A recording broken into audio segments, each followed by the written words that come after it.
మన భారతీయ సంస్కృతికి 4 వేదాలు ఉన్నాయి. ఋగ్వేదం, యజుర్వేదం, సామవేదం, అథర్వవేదం. ఈరోజు మనం తెలుసుకోబోయేది యజుర్వేదం గురించి.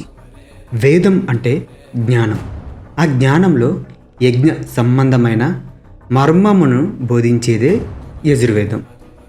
ఇది మన జీవితాన్ని క్రమశిక్షణతో, పవిత్రతతో నడిపించే మార్గదర్శి. యజు అన్న పదం యజ్ఞం నుండి వచ్చింది. అంటే దేవుని పట్ల సమర్పణ, సేవ మరియు కృతజ్ఞత. ఇదే యజుర్వేదం మనకు నేర్పేది. పూజ, హోమ, యజ్ఞాలు కేవలం ఆచారాలు కాదని, మనం ఆత్మను పరిశుద్ధం చేసుకునే దివ్య మార్గం. ఇది 2 భాగాలుగా ఉంది. శుక్ల యజుర్వేదం, కృష్ణ యజుర్వేదం. శుక్ల యజుర్వేదం స్పష్టమైన మంత్రాలు మరియు సమాహారం. కృష్ణ యజుర్వేదం మంత్రాలు, వాటితో పాటు అర్థాలను వివరించే దివ్య గ్రంథం. కార్యమే ధర్మం, సమర్పణమే సాధన.